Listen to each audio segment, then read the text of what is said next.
Yang pertama, relay yang menggunakan 4 kaki, yang 1 kaki, 1, 2, 3, 4. Nah, posisi 4 kaki ini itu mempunyai nama terminalnya, yang ini 30 terminal 30, ini 87, sedangkan yang 34 itu adalah 85 dengan 86 ya. Nah, 30 dengan 87 ini merupakan tempat aliran arus yang besar ya, sedangkan 85 terminal 85 dan 86 itu digunakan sebagai pengontrol yang digunakan ke sumber arus melalui saklar. Industri otomotif ini contohnya dicontohkan dalam penggunaan untuk klakson ya.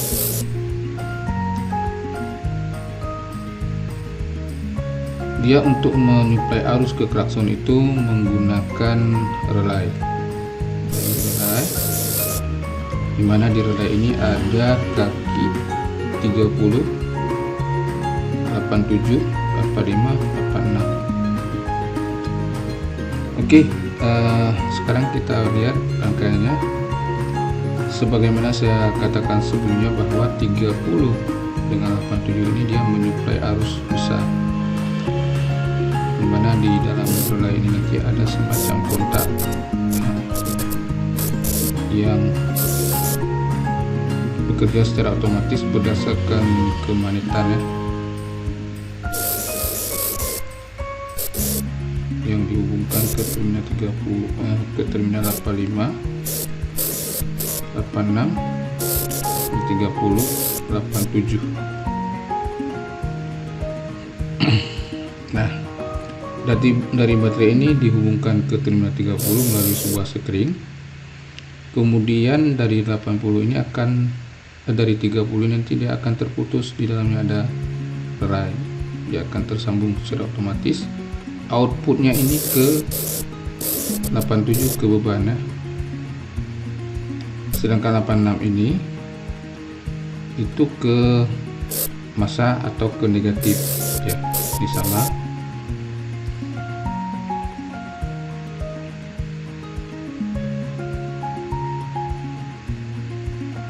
Kemudian yang 85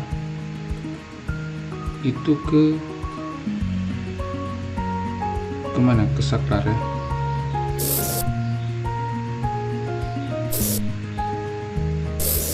Ke saklar yang juga dihubungkan ke positif baterai. Nah, saklar ini nanti akan mengendalikan relay ini on atau off ya. Artinya dengan on-kan saklar, maka arus dari baterai itu akan mengalir ke kumparan di dalam ini menuju ke 86 dan ke massa, sehingga ini menjadi kemagnetan. Akibatnya kontak ini terhubung sehingga arus dari baterai ke terminal 30 menuju ke 87 terus ke beban ke klakson, sehingga ini menjadi on ya. Begitulah cara sederhana sebuah relay itu bekerja. Dan relay ini sebenarnya mempunyai banyak sekali tipe-tipenya. Ada yang 5 kaki, dan ada yang 4 kaki, ada yang 6 kaki, ada yang 8 kaki ya. Kemudian ada yang model NC normally close atau normally open ya. Jadi pada kondisi relay ini tidak bekerja, maka dia posisi kontaknya tertutup atau close. Sedangkan artinya ya, terminal 30 dengan 87 itu terhubung kalau yang NC. Tapi kalau NO normally open, maka terminal 30 dengan 87 itu terputus, kontaknya terputus ya. Nah, nanti dia saat bekerja itu dia menghubungkan. Sedangkan NC itu posisi kontaknya terhubung, sedangkan waktu bekerja dia akan membuka ya.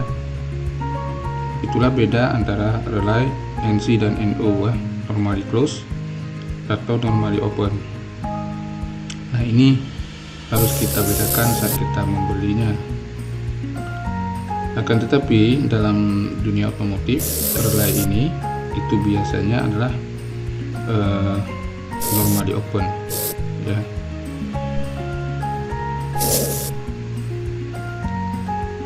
Dalam rangkaian yang lain itu bisa kita perhatikan ya. Ini kita contohkan untuk rangkaian yang umum, apakah bisa digunakan untuk lampu, klakson atau komponen yang lain ini bukannya ya. Sedangkan ini relay yang tadi itu kita lihat dari posisi bawah ya, dengan 5 terminal ya.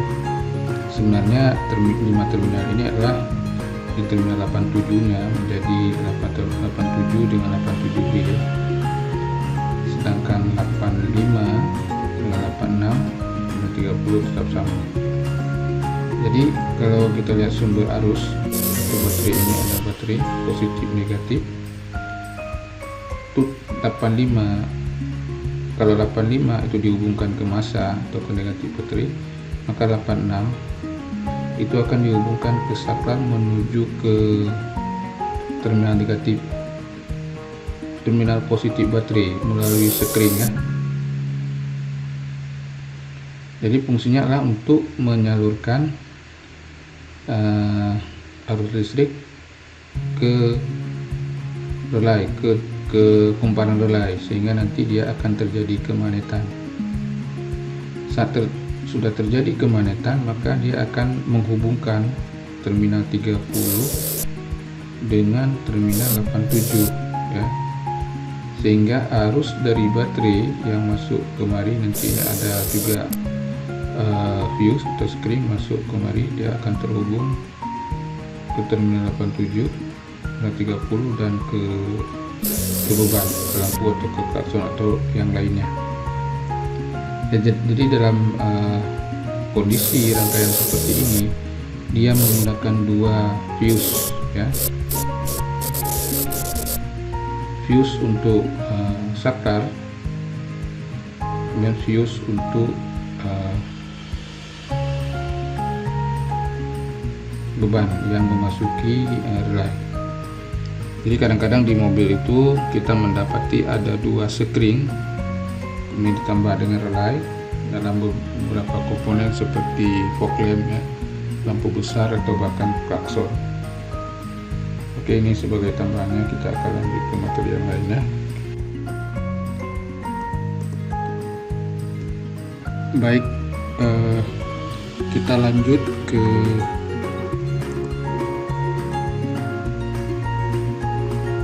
materi rangkaian listrik dasar yang menggunakan relay. Tadi kita sudah memperhatikan beberapa contoh rangkaian yang digunakan pada bidang otomotif, kegunaan relay ya, dan sudah kita lihat ada beberapa tipe relay, baik itu dari sisi jumlah kaki maupun dari sisi cara kerjanya. Apakah dia dalam posisi off, dia kontaknya on atau open ya. Oke, sekarang kita coba perhatikan ini yang bagian atas. Ada sebuah rangkaian listrik yang kita hubungkan ke lampu depan sebuah mobil. Ini kita contohkan saja ya. Kemudian ada saklar, kemudian ada skring atau beban lainnya, ada baterai. Nah, baterai sebagaimana kita ketahui adalah fungsinya untuk atau sebagai sumber arus yang akan disuplai ke lampu. Sedangkan saklar fungsinya adalah untuk memutus dan menghubungkan arus dari baterai ke lampu. Sedangkan fuse atau skring itu fungsinya adalah untuk menjaga bila terjadinya over tegangan, maka dia akan break atau putus. Jadi untuk menjaga keamanan daripada device atau beban atau lampu atau lainnya.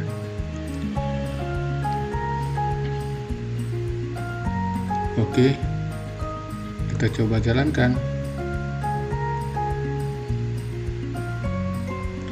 Nah, saat kita jalankan, kita menghubungkan kontak, ya. Menghubungkan kontak berarti arus dari positif baterai dia akan mengalir ke fuse, kemudian masuk ke kontak melewati terus ke terminal lampu, kemudian keluar ke terminal negatif menuju ke massa atau ke negatif baterai. Dalam hal ini bola lampu akan menyala, ya. Dengan tersalurkannya arus ini akan menyala. Nah, yang perlu kita cermati dalam rangkaian ini adalah arus yang dibutuhkan oleh lampu itu besar ataupun kecil. Kita tahu bahwa untuk lampu depan itu, terutama lampu utama, ya, itu membutuhkan arus yang besar. Nah, ini akan mengalir dari baterai, skring, ke saklar, baru dia ke lampu. Saklar ini berupa kontak yang memutus dan membuka. Karena arus tegangan, arus mempunyai nilai yang besar, maka kecenderungan timbul percikan bunga api di sini lebih besar. Atau dengan kata lain, untuk terbakarnya saklar ini atau rusaknya saklar ini itu lebih besar, ya, karena arus yang mengalir lebih besar. Kemudian juga di saklar ini akan menimbulkan nilai tahanan, ya, karena arus dari baterai biasanya diletakkan di bagian depan kendaraan. Dia akan menuju dulu ke kabin pengemudi atau supir, di mana diletakkan saklar. Kemudian baru dia menuju lagi ke lampu yang ada di bagian paling depan kendaraan. Ini adalah kelemahan daripada rangkaian tanpa relay, ya. Perjalanan arus dari baterai itu jauh menuju ke lampu. Nah, ini adalah kerugian, kehilangan energi dalam perjalanan, sehingga arus atau daya yang diterima oleh lampu menjadi berkurang, sehingga dampaknya adalah bisa saja cahaya pada lampu itu lebih redup, ya. Di sini di bagian bawah ini bisa kita baca, misal pada rangkaian lampu depan mobil, jika arus 10-20 ampere mengalir di rangkaian ini, maka saklar akan cepat terbakar karena percikan api pada kontak. Nah, membutuhkan banyak biaya perbaikan dalam menggantinya bila rusak, ya.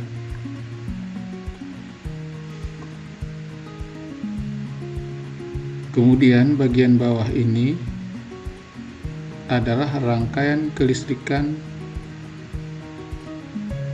lampu mobil yang menggunakan relay. Ini contoh sederhananya ya. Jadi kita harus membedakan bagaimana merangkai sebuah lampu tanpa menggunakan relay dengan yang menggunakan relay. Jadi kalau kita menggunakan relay, maka fungsi saklar itu berubah ya. Jadi fungsi saklar berubah, dia hanya berfungsi untuk mengontrol on off daripada relay. Saya ulangi ya, kalau kita menggunakan rangkaian lampu ataupun yang lainnya dengan menggunakan relay, maka fungsi saklar itu hanya untuk mengontrol relay atau menghidup atau mematikan relay. Sedangkan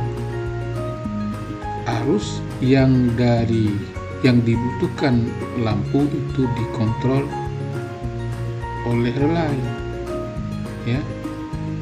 Jadi relay ini adalah saklar otomatis yang dikontrol oleh saklar manual.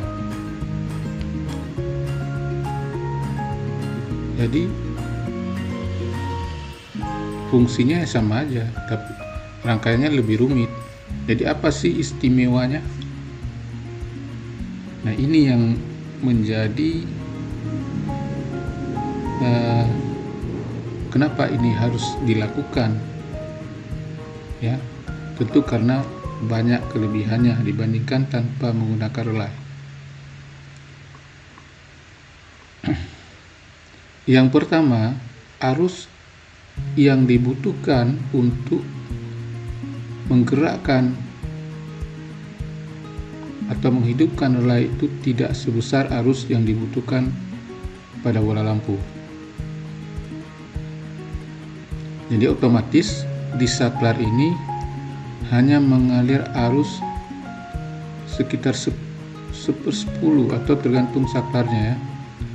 Kalau di sini dikatakan 1-2 ampere saja arus yang mengalir melalui saklar menuju ke kumparan relay ya, jadi lebih kecil. Lebih kecilnya arus yang mengalir di sini membuat saklar ini lebih awet karena percikan bunga apinya tidak sebesar yang tanpa menggunakan relay. Ini aliran arus yang pertama sebagai pengontrol yang kita lakukan melalui saklar. Sedangkan relay ini mengontrol aliran arus ke lampu. Jadi saat ini kita hidupkan, ini terjadi kemagnetan, maka kontak poinnya akan terhubung. Nah, ini relay ini namanya normally open. Pada posisi dia off, dia ini terbuka. Jadi aliran arus yang kedua yang akan menuju ke lampu itu kita lihat seperti ini, ke skring, masuk ke terminal 30, kontak poin, keluar ke 87, baru ke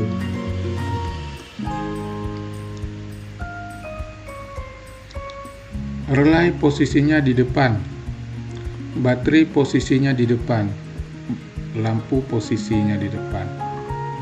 Artinya jalannya arus yang menuju ke bola lampu dari baterai ke skring, relay dan lampu itu berada di bagian depan kendaraan. Artinya jalurnya lebih dekat. Sedangkan arus yang satu lagi pengontrol, dia harus masuk ke ruang kabin atau ruang pengemudi. Ya. Karena jalannya arus lebih singkat, lebih pendek, kemungkinan kehilangan arus melalui hambatan-hambatan yang ada di jalurnya itu menjadi lebih kecil, sehingga efisiensi arus yang diterima oleh bola lampu ini lebih bagus. Artinya bisa jadi lebih besar dan bola lampu bisa menyala lebih terang. Ya.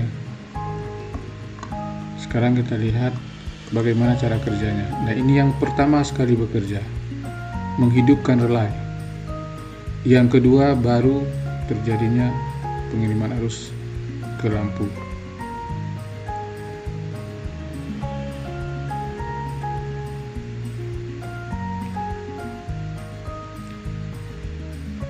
Nah, dalam redaksi di bawah bisa kita membaca, jika menggunakan relay, arus kecil 1-2 ampere digunakan untuk mengontrol relay dan arus sebesar 10-20 ampere disuplai ke lampu sehingga kejenuhan kontak saklar kecil. Dalam artian saklar lebih awet, atau jika terbakar pun akan mudah dalam melakukan perbaikan dengan biaya yang lebih terjangkau. Nah, kenyataannya pun dalam dunia otomotif hampir semua komponen itu menggunakan relay, dan kita pun bisa merangkai sendiri. Bila kita melakukan penambahan komponen, itu bisa kita rangkai dengan menggunakan relay. Relay ini macam-macam modelnya, kita bisa menggunakan sesuai dengan keperluan saja. Baik, mungkin itu saja penjelasan terkait dengan relay ya. Terima kasih. Nah, ini adalah sebuah relay yang digunakan pada mobil Kia atau bidang otomotif. Nah, relay ini mempunyai 4 kaki ya, yang posisinya seperti ini. Posisinya seperti ini, kita bisa melihat bahwa keempat kaki ini mempunyai warna ataupun bahan yang berbeda. Yang pertama, ini warna yang dua ini itu agak kekuningan, sedangkan yang dua ini agak kemerahan. Ini seperti tembaga ya. Nah, ini menunjukkan bahwa bahan penghantar listrik yang bagus ini digunakan untuk arus yang lebih besar, sedangkan ini dua ini adalah untuk menghantarkan arus atau untuk dilalui arus yang lebih kecil. Nah, ini bisa kita pastikan bahwa ini adalah 3087, kemudian yang ini itu 8586. Saya tidak tahu yang mana 85 yang mana 86, tapi yang jelas keduanya terbalik, tidak apa-apa. Ini pun demikian ya,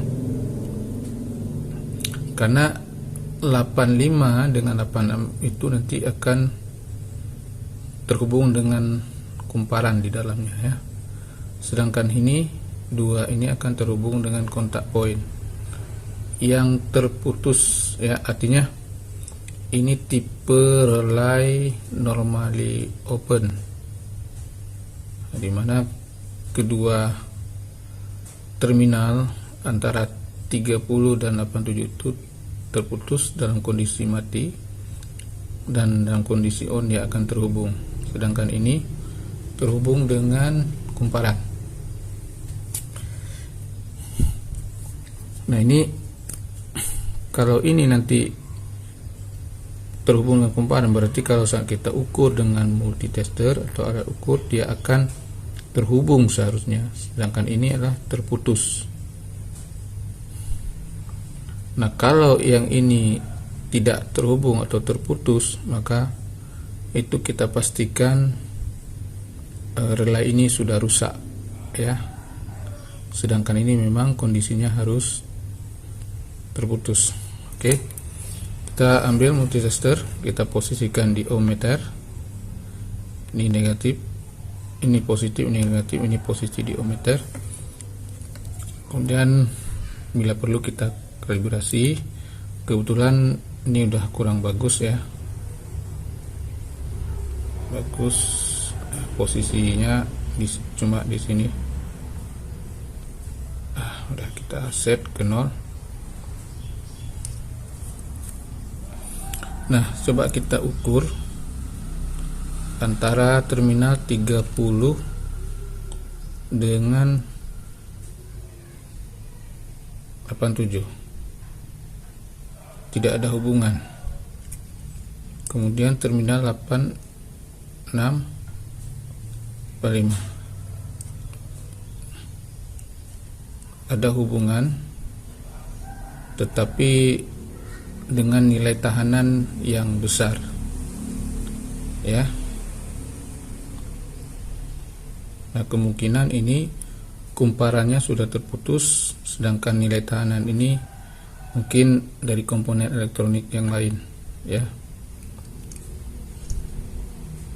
Seharusnya dia tahanannya lebih kecil ya. Ini besar sekali tahanannya.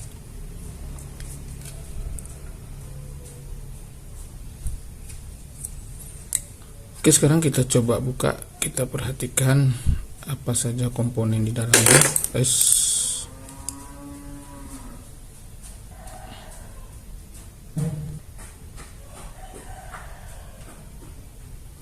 Nah, ini cara membukanya adalah kita cungkil saja dari sini.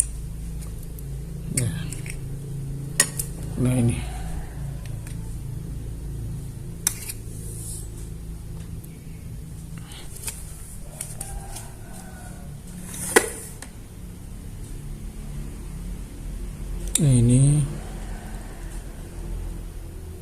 jelas, perhatikan ini komponennya tersambung dengan kawat ya, kemudian ada tahanan. Yang ini itu ke kontak poin. Nah, di sini ada kontak poinnya ya.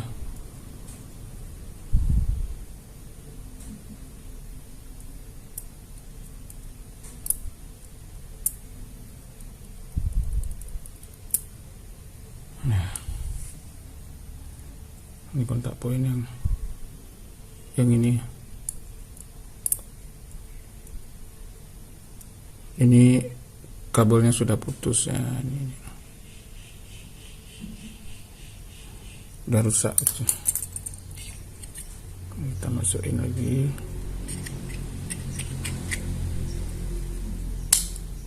Oke.